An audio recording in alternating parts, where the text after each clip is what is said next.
اور دوسرا کہنا ان ارسل معنا بنی اسرائیل، کہ ہمارے ساتھ بنی اسرائیل کو بھیج دیں۔ بنی اسرائیل کو قریب 400 سال تک یہ بنی اسرائیل ملک شام کے رہنے والے تھے، اور فرعون نے ان کو قید کر کے رکھا تھا۔ وہ ملک شام جانا چاہتے تھے لیکن فرعون ان کو بھیجتا نہیں تھا، قید خانے میں ڈال رکھا تھا، اور یہ قریب 6,30,000 لوگ تھے جن کو فرعون نے قیدی بنا رکھا تھا۔ تو اللہ تبارک و تعالیٰ نے حکم دیا کہ ایک تو جا کر کے یہ کہنا کہ میں رب العالمین کا رسول ہوں، اور دوسری بات یہ کہنا کہ ہمارے ساتھ بنی اسرائیل کو بھیج دیجئے جن کو آپ نے قید کر رکھا ہے، یا فرعون نے جن کو قید کر رکھا، کہ تم نے ان کو جو قید کر رکھا ان کو ہمارے ساتھ بھیج دیجئے۔ قال الم نربک فینا ولیدا ولبثت فینا من عمرک سنین۔ اب جب حضرت موسیٰ اور حضرت ہارون پہنچتے ہیں فرعون کے پاس، تو قالا، تو فرعون کہتا ہے، جب فرعون سے کہا کہ میں پروردگار کا رسول ہوں اور بنی اسرائیل کو ہمارے ساتھ بھیج دیجئے، جب یہ کہا تو قالا، تو پھر فرعون نے کہا الم نربک فینا ولیدا، کیا ہم نے تمہاری پرورش نہیں کی اپنے درمیان لڑکے کی طرح، کہا ہمارے درمیان پلے ہو۔ یہ مناظرے کا ایک ادب سکھایا ہے۔ آج کل جو مناظرہ ہوتا ہے آج تو ہار جیت کا ہوتا ہے، لیکن جو ایک مناظرہ جو اصل ہے، مناظرے میں آداب کا خیال رکھا جاتا ہے، یہ قرآن کریم نے ان آیتوں کے ذریعے سے ایک مناظرے کی ترتیب سکھائی۔ تو مناظرے میں جو سب سے پہلی چیز فرعون نے رکھی ہے وہ یہ کہ میں ان کے اوپر جو احسان کیا ہے کہ میرے محل میں پرورش ہوئی ہے، میں نے تمہاری دیکھ بھال کی ہے، جوانی تک تم میرے پاس رہے ہو، کہا یہ جو میرا احسان کیا ہے، کہا میرے احسان کے تلے تم دبے ہوئے ہو، تم میرے سامنے کھڑے ہونے کے قابل نہیں۔ وہ یہ کہنا چاہتا تھا کہ الم نربک فینا ولیدا، کیا ہمارے درمیان میں لڑکے کی طرح تمہاری پرورش نہیں کی ہے، ہم نے تمہاری پرورش نہیں کی ہے، وَلَبِثْتَ فِينَا مِنْ عُمُرِكَ سِنِينَ، اور تم ہمارے درمیان میں اپنی عمر کے کئی سال تم نے گزارے ہیں، ہمارے درمیان میں رہے ہو، اپنی زندگی کے کئی سال گزارے ہو، کہا تم تو ہمارے متمنی ہونے چاہیے، تم تو ہمارے احسان مند ہونے چاہیے، یہ جائے کہ تم آ کر کے ہمارے سامنے اس طرح کی باتیں بول رہے۔ ایک بات تو یہ سب سے پہلی رکھی۔ دوسری بات وَفَعَلْتَ فَعَلَتَكَ الَّتِي فَعَلْتَ وَأَنْتَ مِنَ الْكَافِرِينَ، اور تم نے وہ کرتوت کیا، تم وہ کرتوت کر کے چلے گئے، یعنی قبطی کو جو مار دیا تھا اس کی طرف اشارہ کیا کہ دوسرا کام تم نے یہ کیا تھا۔ وَفَعَلْتَ فَعَلَتَكَ الَّتِي فَعَلْتَ، کہ تم نے کیا وہ کرتوت جو تم کر کے چلے گئے، وَأَنْتَ مِنَ الْكَافِرِينَ، اور تم ناشکروں میں سے ہو، کہا تم تو ناشکری کر رہے ہو، کہا ہم نے تمہیں پالا اور پھر ہمارے آدمی کو تم نے ایک مار کر کے تم فرار بھی ہو گئے۔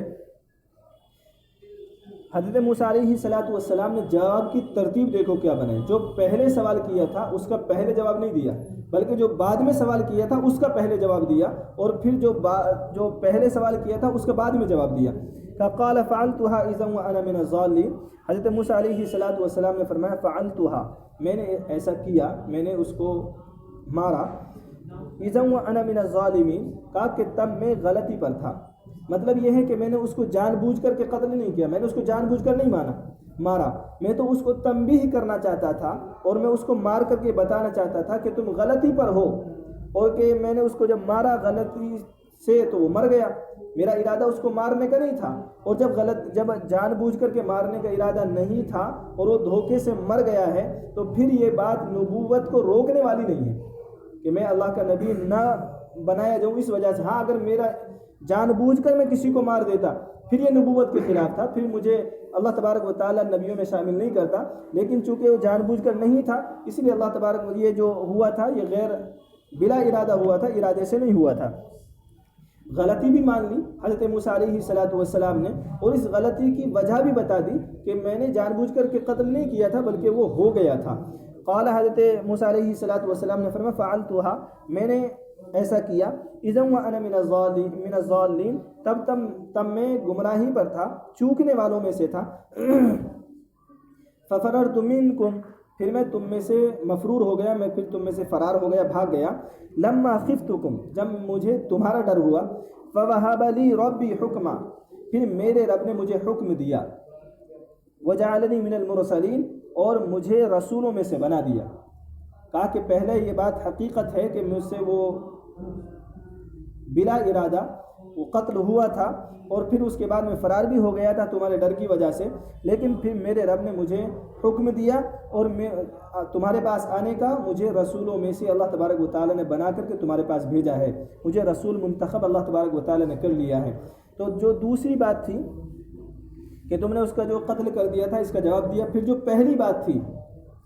کہ تم ہمارے احسان کے نیچے دبے ہوئے ہو کہ ہم نے تمہاری پرورش کی ہے اور ایک زمانہ اور اتنے سال تم ہمارے بیچ رہے ہو، تو وہ جو ایک احسان جو جتلا رہے تھے، پھر اس کا جواب دیا وَتِلْكَ نِعْمَةٌ تَمُنُّهَا عَلَيَّ أَنْ عَبَّدْتَ بَنِي إِسْرَائِيل، فرمایا کہ جو احسان جو تم مجھ پر جتلا رہے ہو، وَتِلْكَ نِعْمَةٌ تَمُنُّهَا عَلَيَّ، کہ یہ جو احسان ہے جو تم مجھ پر جتلا رہے ہو، أَنْ عَبَّدْتَ بَنِي إِسْرَائِيل، کیا تم نے بنی اسرائیل کو غلام بنا کر کے رکھا؟ کہا ذرا اس کی جڑ کی طرف دیکھو، یہ جو احسان جتلا رہے ہو، کہا کہ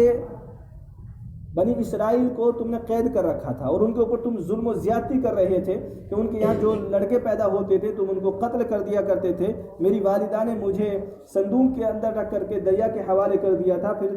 تمہارے ہاتھ وہ صندوق لگ گیا۔ پرورش اللہ تبارک و تعالیٰ نے تمہارے گھر میں کرائی ہے، تو کیوں کرائی ہے؟ کہا تم نے ظلم کیا تھا اس لیے اللہ تبارک و تعالیٰ نے تم سے کرائی ہے۔ تو میری پرورش جو تمہارے گھر پر ہوئی ہے اس کی اصل وجہ تمہارا ظلم تھا، نہ کہ تمہارا احسان۔ کہ تمہارا احسان نہیں بلکہ تم تو لوگوں کے اوپر ظلم کر رہے تھے۔ یہ اس کا حضرت موسیٰ علیہ السلام نے جواب دیا کہ تم نے بنی اسرائیل کو غلام بنا کر کے رکھا تھا۔ قال فرعون وما رب العالمین، یہ تو باتوں کا جواب ہو گیا۔ اس کے بعد فرعون نے کہا، قال فرعون نے کہا وما رب العالمین، کا پروردگار کی حقیقت کیا ہے؟ سوال کیا کہ اللہ رب العزت کی حقیقت کیا ہے، سوال کیا ہے؟ اور جواب حضرت موسیٰ علیہ السلام کیا دے رہے ہیں؟ قال رب السماوات والارض وما بینہم، وہ پوچھنا چاہتا تھا کہ اللہ تبارک و تعالیٰ کی ماہیت کیا ہے، لیکن حضرت موسیٰ علیہ السلام نے جواب دیا کہ زمین و آسمان کا رب، فرمایا کہ زمین و آسمان اور جو کچھ ان کے درمیان ہے وہ اس کا رب ہے،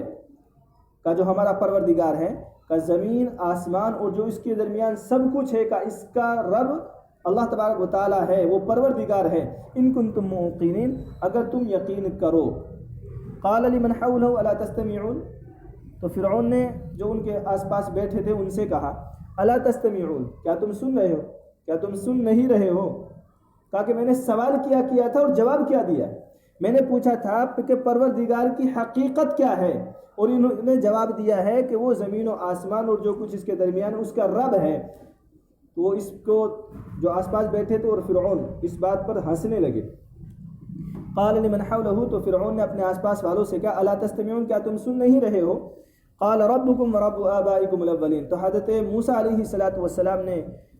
جواب دیا کہ تمہارا اور تمہارے اگلے باپ داداؤں کا رب ہے، کہ تمہارا بھی وہی رب ہے اور تمہارے جو باپ دادا گزر چکے ہیں کہ ان کا بھی وہی رب ہے۔ قال ان رسولکم الذی ارسل الیکم لمجنون، پھر فرعون نے کہا، جو ان کے درباری جو بیٹھے تھے، کہ قال فرعون نے کہا ان رسولکم الذی، کہ بے شک جو تمہارا رسول ہے، ارسل الیکم، جو بذات خود رسول بن کر کے آ گیا ہے، یعنی اللہ تبارک و تعالی نے رسول نہیں بنایا ہے، بذات خود یہ رسول بن کر کے آئے ہیں، کہ لمجنون، کہ یہ مجنون ہیں، پاگل ہیں، کہ دیکھو کس طرح کی باتیں کر رہے ہیں۔ قال رب المشرق والمغرب وما بینہما، حضرت موسیٰ علیہ السلام نے پہلے جواب کو دوبارہ دہرا دیا۔ حضرت موسیٰ علیہ السلام نے فرمایا مشرق اور مغرب اور جو کچھ اس کے درمیان ہے وہ اس کا رب ہے، ان کو سمجھانے کے لیے، لیکن فرعون کی سمجھ میں یہ بات نہیں آئی۔ اللہ تبارک و تعالیٰ کی قدرت، اللہ تبارک و تعالیٰ کی طاقت کو حضرت موسیٰ علیہ السلام فرعون کو سمجھانا چاہتے تھے، لیکن فرعون کی سمجھ میں بات نہیں آئی۔ کہ ان کنتم تعقلون، اگر تم عقل رکھتے ہو۔ قال لئن اتخذت الہا غیری لاجعلنک من المسجونین، جب یہ باتیں سن لی فرعون نے، تو فرعون نے کہا لئن اتخذت الہا غیری، کہ اگر تم میرے علاوہ کسی کو معبود مانو گے، فرعون نے کہا اگر تم میرے علاوہ کسی کو معبود بناؤ گے، لأجعلنک من المسجونین، تو پھر میں تمہیں قید خانے میں ڈال دوں گا۔ کہ مجھے رب مانو، میرے علاوہ کسی کو رب مانو گے تو میں تمہیں پھر قید خانے کی ہوا کھلاؤں گا۔ قال ولو جئتک بشیء مبین، حضرت موسیٰ علیہ السلام نے فرمایا کہ اگر میں تمہارے پاس کوئی دلیل لے کر کے آ جاؤں، کھلی ہوئی صریح دلیل لے کر کے آ جاؤں، اولو جئتک بشیء مبین، اگر میں تمہارے پاس کوئی دلیل پیش کر دوں تو پھر تو میری بات مان لو گے۔ قال، تو فرعون نے کہا فاتی بھی، کہ پیش کرو، ان کنت من الصادقین، کہ دلیل پیش کرو اگر تم سچے ہو اپنے دعوے میں، تو پھر دلیل پیش کرو جس سے میں تمہارا یقین کر لوں کہ تم اللہ کے رسول ہو۔ فالقى عصاه فاذا هي ثعبان مبین، تو حضرت موسیٰ علیہ السلام عصا لے کر کے گئے تھے۔ فالقى عصاه، تو ڈنڈے کو زمین پر ڈال دیا، فَإِذَا هِيَ ثُعْبَانٌ مُبِينٌ، تو وہ ایک سانپ بن گیا، اژدہا بن گیا،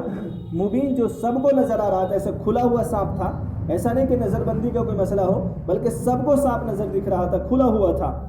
ایک تو یہ معجزہ پیش کیا حضرت موسیٰ علیہ السلام نے، اور دوسرا معجزہ پیش کیا وَنَزَعَ يَدَهُ فَإِذَا هِيَ بَيْضَاءُ لِلنَّاظِرِينَ، اپنا ہاتھ ان لوگوں کے سامنے کیا، فَإِذَا هِيَ بَيْضَاء، تو وہ سفید چمکدار ہو گیا۔ اور بعض کتاب